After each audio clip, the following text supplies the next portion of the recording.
All right. Hi, everybody.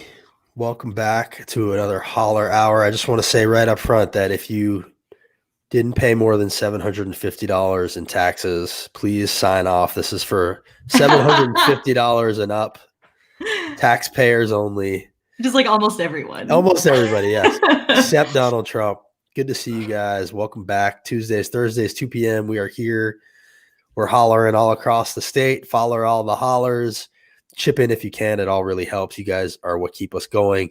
Make it $10 a month, and we'll send you one of the sweet hats that we're wearing that Jason has also.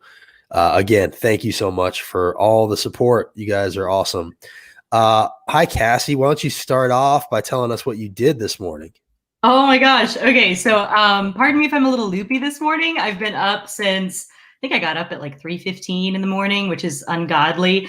But it was for a good purpose. Some friends of and I at Sunrise Movement Tennessee, the whole statewide coalition, we went and yelled at Senator Alexander this morning at his house, which was pretty crazy.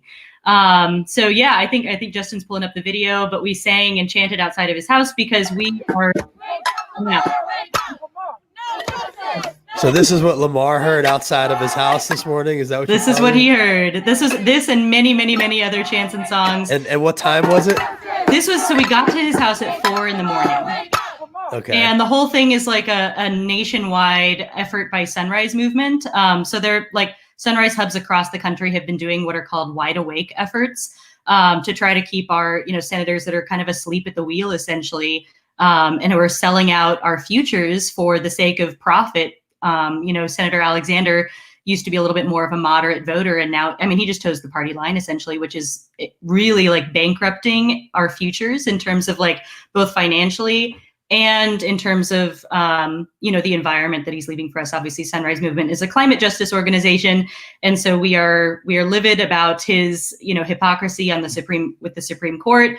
And a lot of us honestly feel that the Supreme Court is, increasingly illegitimate just because of how partisan it has become. There's some solutions between packing the court or delegitimizing it. I'm not trying to advocate for any one solution, but we definitely need to be thinking about what we need to do because this is going to affect us for generations. And this is the future that we're going to inherit. And we're pissed about it. So we went to go yell at him about it this morning. So this was about sitting the Supreme Court judge. This was about Lamar Alexander towing the party line, letting us down, throwing his legacy in the trash by being a hypocrite. He wouldn't support impeachment. Now he won't do the right thing on this. Washington Post said something this week about the hypocrisy of it all, and it's really, really ugly. And so young people are rightly upset. So good for you guys. Thanks. For getting out there and saying this stuff. I think it's really important that you guys stand up and do this kind of thing. So how many people were there? We had probably 25, 30 people out there total. So it was kind of it's a lot of people to get out of bed at 3 a.m. So we even had folks who drove in from Knoxville and Chattanooga. Wow. We've got hubs in both of those places, and they camped out, for COVID purposes in a friend's backyard just to try to stay distanced. And yeah, I mean, we we threw down. So right. Mandy says she's surprised his neighborhood isn't gated. I would be surprised by that too. Marsha's is. She's at the Governor's Club. Yeah. Well, that's great that you guys did that. I want people to know that they can message us for the link. This is supposed to be the Holler Hour. So if you guys want to holler with us, at us about anything, this is the time. Message us on Facebook, message us on Twitter. Ask us for the link and you can jump in and holler about anything you'd like to holler about. I think the thing that's top of mind for most people today is the taxes. This was the big reveal this week. The president's taxes showed that he's been losing money, billions of dollars over the last 10 years, that he hasn't paid a dime in federal taxes for something like 11 of 18 years.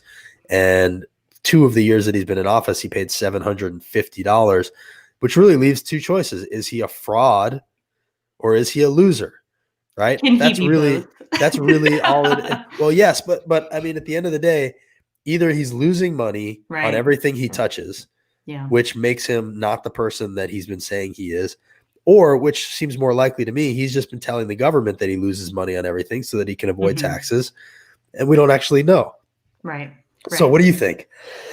I mean, I honestly, I feel like it could be a combination of both. I wouldn't be surprised. I mean, he's not the best. Oh, hey, Matthew. So glad to have you on. Matthew, what do you think, more importantly, Matthew? Oh, we can't hear you. Oh, we don't hear Matthew. Let him get his audio going. Okay, let's try bring him out and bring him back in. Yeah, we'll bring you back in a second. Yeah, I mean, I don't know. I feel like it could be a little bit of both, because he's not a good businessman, but he also like has, the fact that he has committed fraud before. So, he's committed fraud, laundering. I mean, there are so many things that this guy has done that I just don't think we really know the answer to what really is going on here. Here's just to put it in context, how much less he is paid than his opponents in the past. Just a world of difference. If Obama had done this, had written off $70,000 for a haircut and paid $750, right, think about the right-wing conniption that would be happening. Matthew, can we hear you? Let's try you. Oh, no. Still can't hear him. I don't have him muted. So I think that's on his end. Zoe says he's both a fraud and a loser, which might be exactly right.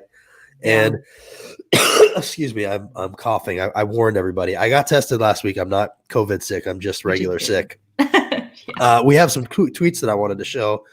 One is Matthew Iglesias saying that it's odd that the narrativization of their findings, they take it at face value that he had these massive losses. I think that's really the point. Like, how do we know that he actually had these losses? Mm-hmm. I think that's a good point. It's a device to get away with not paying taxes, and also apparently he got like a $70 million refund, which that's what the audit is about. The audit is not about his taxes. It's about, did he deserve that refund he got, which would mean with interest, he would owe like $100 million. It's $100 million. So at the end of the day, this guy is on the hook for a lot of money. He's deep in debt, and I think he's in real trouble. And as Rachel Maddow was saying last night, if the walls are really closing in on him like this, no wonder he's going to scratch and claw to stay in office. Matthew, what do you think about all this? Hey, here's can you hear me now? Yes. Yes. Awesome. I think we should not be surprised for the president to give $100 million or so of his own money, right, in the next couple of weeks. And the reason for that is, one, he wants to show, I have this money. I don't think he actually has it, but I think he'll find a way to give it to his campaign, and he has to, because he has to remain in office. Otherwise, he's going to be out on the street over the next few years as these loans come due. Right. And is he expecting to pass them off to his children also somehow? Like, how terrible? Yeah, I don't think he cares about I don't think he cares too much either. Matthew, I do want to talk to you about what you've got going on, but just before we move on from this, and also David Corn might join us from Mother Jones. I gave him the link. This is the headline today: President's taxes chart chronic losses, audit battle, and income tax avoidance. And then there are some tweets that I thought were worth showing. David Weissman, who was a former MAGA troll, I guess is how you would say it, now turned proud Democrat, said if only Trump supporters would be angry at him for lying to them instead of at me for leaving them. And then here are a couple of people. One is a teacher, says she pays more taxes than Trump. Can someone explain how this is okay? And a 16-year-old part-time minimum wage worker who pays more income taxes than the billionaire president of the United States. I'd ask both of you, Matthew and Cassie, is the issue what Donald Trump is doing, or is the issue that what he's doing might be legal, and that really at the end of the day, this is our system that lets rich people get away with writing stuff off, carrying debt over, and essentially never paying taxes, while us, the regular people, pay our weight? Is that the main issue here? I think so. I think you just hit the nail on the head. That's been on my mind ever since this was released. And we've known, for years that he has, he's not been paying taxes, that he's, committed fraud and, just has a ton of debt. But I think it exactly calls out just how messed up our system is. So we have him, we have people who make less than 10K a year who pay more in taxes, just like on their income than he's paying. And he's, supposedly a billionaire. And but he's just one of many that are doing this. And so, and it's not just individuals as well, but it's corporations. I mean, Amazon doesn't pay any taxes. Exactly. I think Netflix, there are a bunch of the most massive corporations in this country either pay none or very little taxes. And it's because of the way the system is set up. And so it's literally violence against the working class when people can't pay for simple medical procedures and they go bankrupt or, just. Right. This is not a victimless crime. Right. This is not just like, oh, it's funny that he gamed the system. This is rampant throughout our system. And this means that we have less services for people. At the end of the day, there are people on the other end of this equation that get hurt by it. And so, and what we see is this is their agenda. Their agenda is rich people pay as few taxes as possible while they vilify the workings of the government that actually help people. And so it's just all part of the same thing. Everything's linked. Everything comes together. Matthew, I know that you just ran for office. You ran a valiant race. Did this come up? Were people concerned about inequality? For sure. And people are concerned about, what area of the city is a person living in, right? Are the people running nonprofits really doing it for altruistic reasons, or are they collecting a huge salary, right? So there's from that piece, people are extremely concerned. And when you look at a system that has huge corporations, supposed billionaires and billionaires not paying any taxes, while you have people on the streets of our cities, especially right here in Tennessee, struggling to feed people. Right. Do you know what $70 million, which is around the amount that he got a tax refund for, do you know what that would do in Knoxville? Do you know what that would do on the streets of Mountain City? Do you know what that would do everyday people's lives? That would be insane. And we shouldn't look at it as the cities didn't get it. We should look at it as politicians have a conflict of interest. They want a system, and they've got a system that requires nothing of them. It doesn't require them to pay taxes. It doesn't require them to abide by the rules. But everything is required of the working poor. Okay, so I just want to I see an opportunity for a teachable moment right here. PortaWeb, I don't know who this is, says it's called depreciation, young ones. He's addressing this to Cassie. He says, how did Trump commit fraud, dear? Very, if it's a woman or if it's a man, it's patronizing. If it's a woman, it's patronizing. Either way, it's patronizing. Cassie, how did Trump commit fraud exactly? All right, so explain yourself. PortaWeb, I'm going to actually take this as though you're asking in good faith, and I'm going to tell you, this is how it's fraud, okay? He tells the IRS that he's losing money. He tells the IRS things are worth less than he tells the bank that they're worth when he's getting a loan. So he's telling values to one government entity, and then he's telling values for the same thing to another financial entity or to us. He's lying one way or another. So either he's lying or he's actually broke and the walls are closing in and he owes hundreds of millions of dollars all around the world, which makes him compromised. So we're not saying we have no idea how it works. We're telling just explained it to you exactly how it works. You are just not listening. That's the problem, that when we present you with exact facts with the equation, you just don't want to hear it. So I'm not going to waste too much time on you. I'm telling you right now. If he says those are the tax laws, well, that's what we need to find out. We're telling you that it may be fraud. We're not telling you it is fraud. But what Michael Cohen, who was involved with what he was doing, wrote in his book and has proven to be prescient, has told us that this is what he was doing. He was telling the bank one thing, the IRS another. That's called fraud. We need to get to the bottom of it. But here's the real issue. The real issue is you wouldn't care. No matter if it was proven to you, written out on a piece of paper, handed to you, showed, if he was walked off in handcuffs after being proved to have done this, you would still say he's innocent because you're in so deep. So That's the thing you should be asking yourself. Why are you in so deep? Why do you believe everything this proven liar tells you? It's sad. I see Owen is here. Owen, I'm not sure. Are you calling to yell at us or are you calling to chime in? Owen is one of my fellow Sunrisers. He was at the action this morning. He actually drove in from Chattanooga. Welcome, Owen. Thank you for jumping in. Thank you for putting yourself out there this morning. Did you have fun? I did. That was a lot of fun. That was one of the most fun actions I've ever taken a part of. I had a really good time. That's great. And do we know if he was home? Not that it matters. The lights came on. Okay.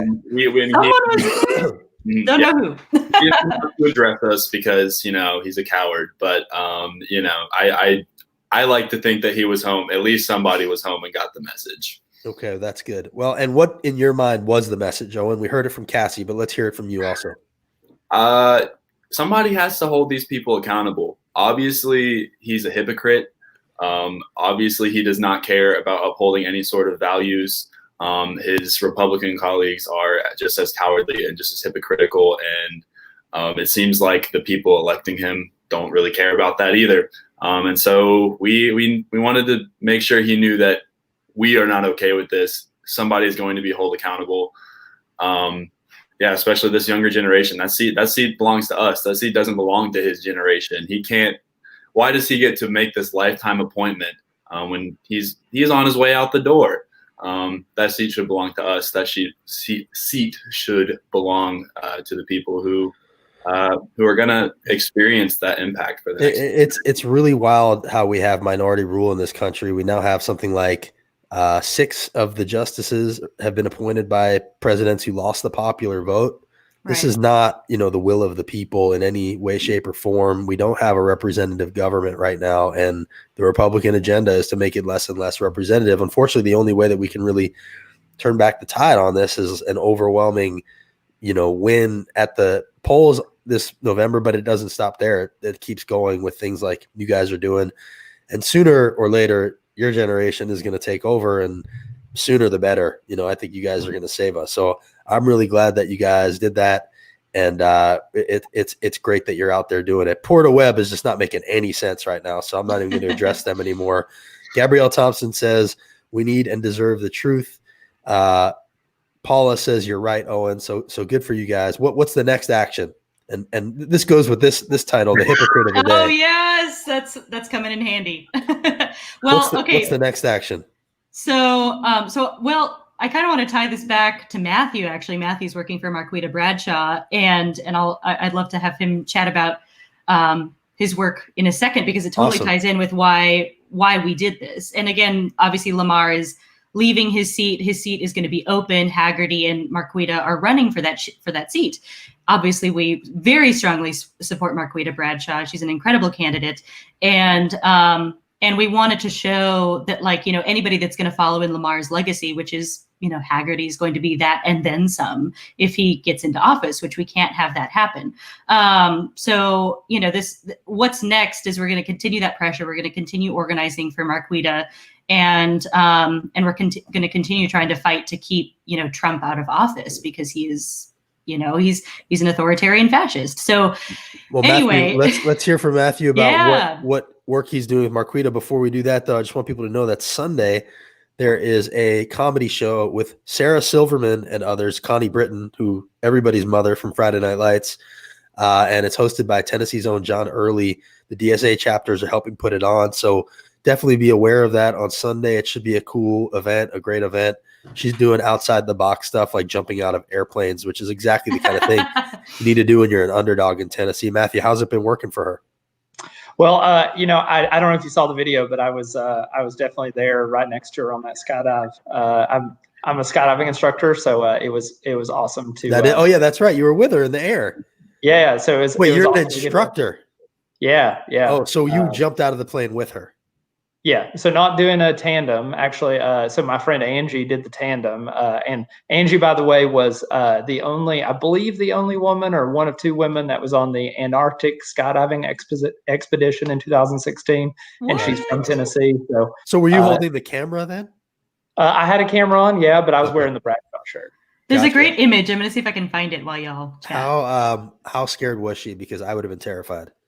No, she's doing great. She actually stopped everybody and told them, "Hey, we're going to pray because I'm feeling some nervousness from everybody on the ground."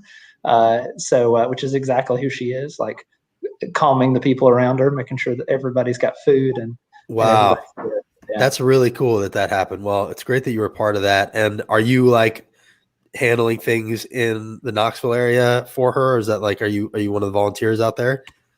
Yeah. And I can't really talk much about the campaign on here, but I can talk about some of the underpinning stuff that we're doing on the Change TN side. Okay. If you guys want to talk Well, about Yes, please. yeah, definitely talk about that. I will just say that I really hope that there's a debate because I think people would benefit from seeing the two of them on stage next to each other. I don't know if anybody's pushing for that. I haven't heard anything one way or another, but Marsha Blackburn debated Bredesen. So I feel like if that happened, this can happen. I know we're running out of time here, but I really hope somebody pushes for that because I think the people benefit from that. I don't know who's going to answer that here. So it's not a question for you guys. Speaking of debates, I guess we could talk a little bit. Did you want to talk about Change, Tian?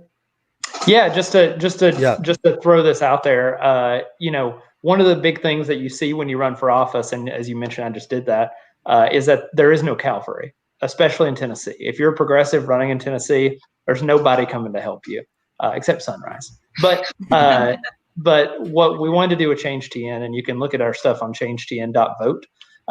We wanted to go in and take resources to people running for alderman in Mountain City, Tennessee, alderman in Louisville, in Blount County. We wanted to go into these, like Carroll County has 6 school boards, right? And just the sheer mass of research that our staff has been having to do just to find out all the elected positions at the local and state level across the state. We've had to pull county charters because there are election commissions in the state that don't actually tell you when things are up because people have held these offices for so long that when you start even asking questions, I won't name names, but I got a very angry call from a mayor of one of our smaller cities asking why I was messing around in their elections and how he had held it for 40 years and they didn't need anybody from the outside in their little town. Right. And that's what we want to do. We want to go in and give resources and help recruit candidates and help be that cavalry to do that. And one of the big ways we're doing it this year is we're giving away texting and calling and other platforms, campaign tech to people on the state and local levels that are progressive. So that doesn't mean every Democrat. We've endorsed some independents as well. And we're going to make some hard decisions. So we're going to endorse in primaries in places where the party won't. We're going to make sure that we're telling people who the progressives are, that we're putting effort into that and partner with other organizations to make that happen. So rolling into 2021, it's going to be exciting. We've got a lot of good stuff happening. Progressives are popping up all over this state. Like you all have no idea. That's great. Every day where I see like our endorsement applications come across, I'm like, wow, I had no idea this place even existed, let alone had this bastion of progressivism, right? That's very so cool. Well, that's sort of been happening with the hollers too. Like we've had some pop up in little areas and they've gotten a lot of support. So that's great to hear. Where can people find it? changetn.vote. Changetn.vote. All right, great. Yeah. Matthew, Owen, you guys can stick around if you want. We speaking of progressives popping up, we just had another one pop in here. Freddie O'Connell is popping in to talk to us a little bit about what's going on in Nashville. You guys are welcome to stay in case you want to hear the truth about what's happening with the Nashville property tax situation. Freddie, how you doing? Doing well, thanks, Justin. How are you? We're good. We're good. I just thought you might want to pop in here because I've been seeing a lot of like Americans for Prosperity misinformation going on with this Nashville property tax situation. They're saying that it's a 34% property tax increase, but it seems like what's really happening is it's going from like 3% to 4%. What's actually happening over there, and who are the bad guys in this situation? Yeah, I mean, it's not necessarily about villainy per se, right? This is ultimately about how you operate a local government that delivers effective public services, right? That's everything from parks to trash pickup to potholes to schools, which is the biggest share of the budget, to a transit system, to all of these things. And, what happened was a few years ago when I was on council, when Megan Barry was still mayor, there were a lot of big plans underway, right? One of them was an effort to create a dedicated funding stream for a much larger transit system, one befitting a city that is now in the top 25 American cities by population, that has, hundreds of square miles to cover, that's tough to serve, county line to county line with a just traditional bus service, with the number of population centers we have and transit trip generators that we have. So that happened. And in advance of that, what the mayor's budget at that time recommended was the lowest property tax rate in the history of Metro, right? So that was 2017 as we headed into fiscal year 2018. Now, that was done, I think, in anticipation that, hey, if we are successful in passing this transit referendum, then we will be able to take the entire MTA operating subsidy out of the general fund, right? So we'll save Metro $50 million a year that way. They had ambitious plans for a parking modernization proposal that would have added an immediate $30 million to Metro's general fund with an $8 million recurring guarantee. There was a targeted initiative to save a bunch of money at Metro General, possibly even closing it, with Meharry suddenly announcing that they were going to move to Southern Hills as their teaching hospital and kind of cut ties with Nashville General. So there were a lot of moving parts in effect there as we lowered that tax rate. And unfortunately, the only thing we did was lower the rate. We did not actually bring in any of that additional revenue, right? So there's a giant hole in the budget. Right. So what we started doing was digging a hole right then and there that we never then refilled across the rest of that term. I think Bob Mendez, the year before he became chair of the Budget and Finance Committee on Council, recognized this because we were starting to see, an uptick in one-time asset sales to start to deal with the budget. Now, granted, we had a crisis in governance that very next year, right? The Barry administration collapsed in scandal. The Briley administration that picked up, I think, made the correct judgment call in recommending a budget without a property tax rate increase because we had just been through this massive breach of public trust. And I joined them in saying, okay, seeing the math, but I think we can make it through one more year. But then even last year, as the dust had sort of settled, I think the tough part was now being an election year, right? So we go from a year of crisis straight into an election year. And so for 2 straight years, we didn't clean up the mess. And then what happens this year, of course, a global pandemic, right? So we've been in a rolling series of crises on a local level. So there are a couple of things that you said, though, Justin, that are, it's kind of a both parts are true, right? So Mayor Cooper has subsequently and correctly identified this as a case of this year's budget, which did include a significant property tax increase, right? He says it's a walk back of that massive tax cut that occurred 3 years ago, right? And that is basically true. We did not replace any of those lost revenues other than through Nashville's growth, right? So we did see extraordinary years, a couple of years where we had $100 million in surplus revenues just because sales taxes, hotel motel taxes, liquor taxes, those kinds of things were coming in well ahead of where they had been, just because people were coming to visit Nashville like they never had been. People were coming to move to Nashville. We were attracting, new jobs like we never had. So Nashville's growth covered up some of the structural deficiencies we were starting to build, but we've never had sort of a normal year of governing since that very first year we all took office in 2015. It's been really, really challenging. So now there's going to be is it going to be on the ballot, or is it something that people are going to be able to vote on? Have they decided that yet?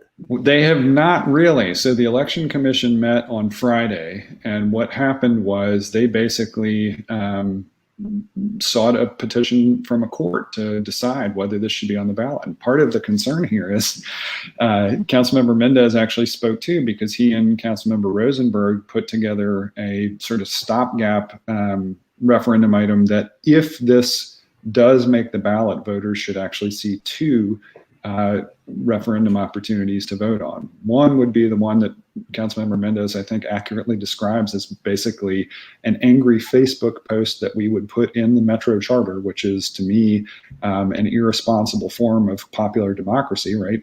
it does not meet any kind of formal standard for a founding document, a foundational document for a local government. It just reads as a screed, right? It's argumentative in nature. It does not refer to any specific existing section of the charter, and in fact directly conflicts with multiple sections of the charter as it exists today.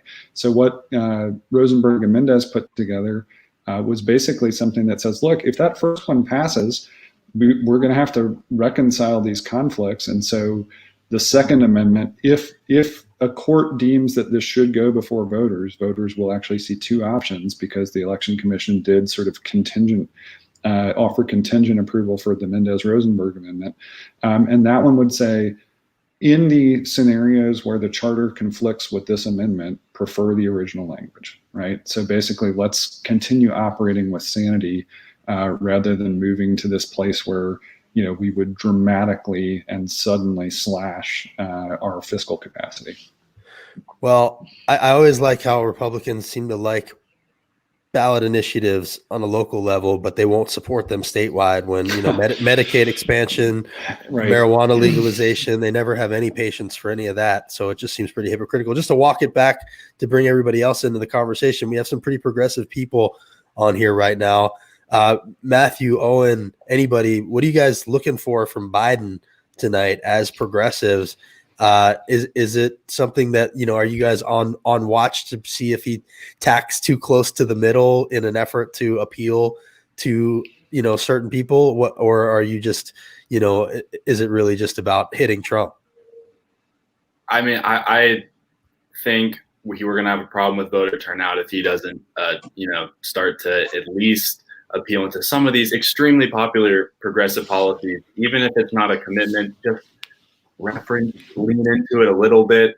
I think tonight is not going to be extremely informative for most voters. It's going to be a punching match, and it's going to be a spectacle, and people aren't going to learn very much, most likely. But I think Donald Trump doesn't really stand for anything this election cycle. He ran on some things. Obviously, he was lying and didn't end up doing half the things he ran on in 2016. But it ran on something. People were excited to vote for him. The wall. Exactly. The wall. At least that's something. The mystery healthcare bill that has been MIA. Right. Oh, but it's coming soon. Matthew, are you excited for the new healthcare plan that we're going to be seeing in 2 weeks from 2 weeks? Yeah, I heard February 1st he's releasing the healthcare plan. So very exciting. Yeah, but I think what we're going to see tonight is I really hope that Joe Biden now understands that there is a firm foundation under Trump's base that is not going to be cracked, no matter how much you tack to the right. Mm-hmm. I really, that's what I'm going to be looking for is that I want to see Joe Biden stand up confidently for the progressive things he does really truly believe in. I think we should probably be prepared for Trump to attempt to tear that down and force Biden to the center right. I would be really, really glad if Biden doesn't take the bait and doesn't get pulled to the right, because I mean that's a thing that is very easy to do if you have somebody attacking you that way and you're trying to get some of their base. Right, yeah. Like the defund the police thing, right, Cassie? Like it seems like he's going to go after that. He's going to try to paint him as a socialist, and for sure, Biden's probably going to overcompensate. Yeah, that is one of the issues that I fear he'll try to run to the right of Trump on, which would be a huge mistake in my opinion. Not just because it's wrong, but because he'll lose a lot of enthusiastic support from the left, and he needs that to win, because as Matthew and Owen have both alluded to and said, there just isn't. Trump has a solid constituency. People are really well sorted. What he needs to do is energize his base. And that means not running to the right of Trump on issues like police. And along those lines, he would do well. He would actually, if he wanted to drum up more support for himself, as Owen said, he would do well to even just allude to issues like Medicare for all. I mean, of course, I'd rather him actually stand for that issue. But I mean, the majority of Democrats support it. The majority of the country supports it when Republicans are polled. So, I mean, if he really wants to win this election, which of course I think all of us on this call would be just really terrified if Trump wins re-election. So if we actually if Biden actually wants to win, then he would do well to actually like run on issues that would actually help drum up support and turn out more people. Well, at the end of the day, this election feels like it's about one thing more than anything else, and that's decency. I mean, I think, that's a lot of the policy, but it's a return to some sort of decency and normalcy. So I hope But Justin, that's the message that comes across. It's got to be about more than that, right? I mean, yes, and that's what I was going to finish saying. Like, okay. I agree that we need to make sure, especially like we've been saying on here over and over again, the minute this is over, people need to be in the streets pressuring Biden too. Like this does not stop. So, I completely agree, and I think the policies are also about decency. Medicare for all is about decency. Green New Deal is about decency. So, I go ahead and tell me what you were going to say, Freddie, but I just want you to know, I'm trying to tie it into the policy stuff, which is really important. No, kind of deepening what Owen was suggesting, right? Trump's Republican Party at this point is a party of tax cuts and judges. That's all it is, right? And if you really look into the policy of tax cuts, it's actually about enabling people exactly like Trump to find extraordinary loopholes, as the recent New York Times reporting has revealed for the person who happens to be commander-in-chief. There is no other policy besides a hardline stance on immigration. Trump care is an illusion and always will be. Any approach to housing, to basically caring for the most vulnerable Americans right now, especially as we have been uniquely bad among modern nations in dealing with a global pandemic. My hope is that between Biden and the moderators over the series of debates, that the curtain will be pulled back and we will see exactly how little the emperor is wearing. I agree. But the one thing I would say is these moments are the moments that I sometimes still wish that we had a guy like Bernie there for, because Biden's record is still Biden's record. And there are actually truths that are able to be thrown at him about the crime bill and about things where he has sort of given us half measures. So, Biden's going to have to do a little bit of tap dancing around his own record because it isn't as clean as Bernie's would be. And I think that's true, but I also think that what Biden has put out by way of actual policy proposals demonstrates the same thing that Hillary demonstrated in 2016 when she effectively gave a masterclass on what preparedness for the presidency looks like. And, unfortunately, to your point, Justin, there was still enough baggage there that her favorability was, it was kind of unfortunately a choice between two candidates that were both unliked by too many voters. My hope is that, while Biden does carry that baggage of that record, I think generally to your point about decency, he is well liked in a time that people are looking for normalcy coming back. He's a human being, no question. Although I will say, I voted for Hillary in the primary in 2016. She's apparently going to be on the MSNBC pregame show tonight. I don't think that's a good idea. Like, I don't think. Not sure I would have advised this moment for her to launch a new podcast either. But hey, that's I just think like her and Bill need to take a time out, go sit somewhere for a couple more months. It's not her fault necessarily, but that's just not the image that we need to be putting out there right now. How do you feel about that, Cassie? Yeah, I think that. I mean, I agree with a lot of what both of you were saying. And I think with the whole decency thing, I agree that people are looking for some sense of normalcy. Of course, I always pivot back to, things have not been the normal that a lot of people have been experiencing for a long time is not good. And we need to fix that. A lot of us that are feeling like things are not normal have, I'm talking about myself, like I've lived a relatively privileged lifestyle. And so, there's a lot of things that we have to fix. And I think that along those lines, just talking about, people do want this return to decency, but it's more so now than it was in 2016. But even in 2016, it was like a lot of the way that the Hillary campaign pivoted was sort of against Trump as opposed to on policies that would affect people's material conditions. And I'm just afraid that we're kind of back in that sort of platitude-ish realm where we're not. That's the general election. I'm afraid that we're, I think that having policies that really speak to people's material conditions is something that, as we've all said with Bernie and candidates like Matthew and Freddie, really speak to people. and that really does drive out support. So I just fear that we're making similar mistakes, and I don't want that to happen. 100%. Yeah. You know, and I think this is the conversation that I'm constantly having with my Democrat friends, and you know, in good faith, like they really think, you know, we need to be tacking towards the middle, and these are not bad people. This is what they think needs to happen to win. This is why Biden won. You know, I am with you. I agree that an agenda that motivates people, where we can be very clear about the things that we stand for, and we're not speaking in platitudes, is what would motivate people. I was hopeful that this would be a chance to demonstrate that, but we're going to have to win a primary to get there, and we didn't. It's true. It's true. We did. We won. Marquita Bradshaw won. That's true. Tennessee. And I think that what I've been going around saying is, if you give the people someone who understands the working class, someone who shows up and says, this is what I see, this is what I've experienced and what I live, and who is honest about who they are, people will show up and vote. People you never thought would show up and vote.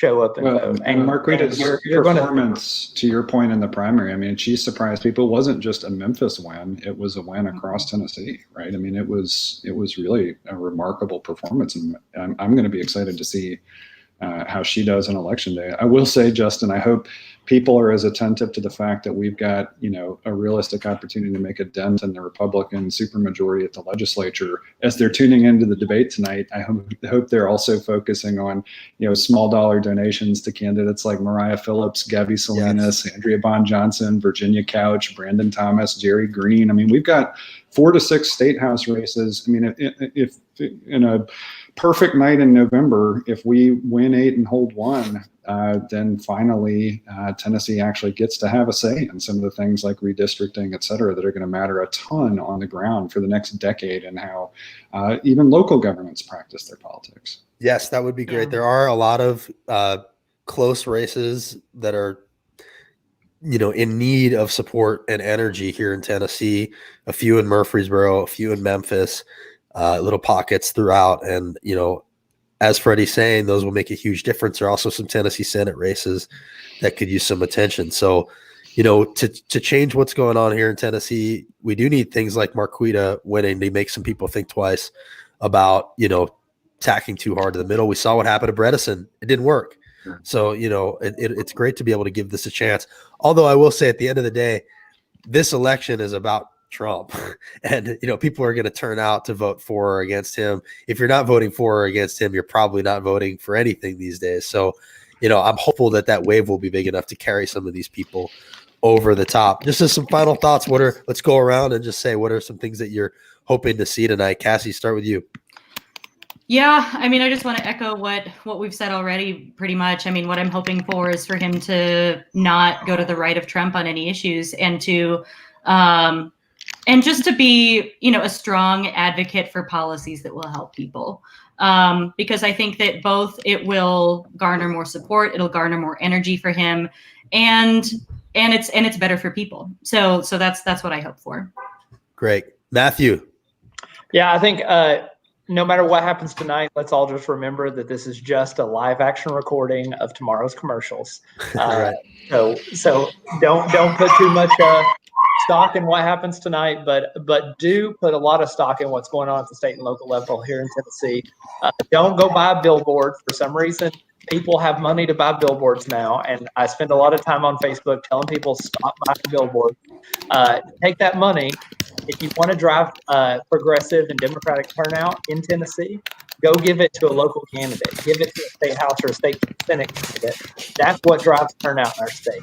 It's those people on the ballot that are pushing people out of the polls, that are calling their network at the local and state level. And if you want to see who some of those people are, go to changetn.vote and see our endorsed candidates and give a few dollars there to those people you see listed. Changetn.vote. Grace Anderson says she's enjoyed Holler Hour. First time she's seen it. We're here Tuesdays and Thursdays at 2 p.m.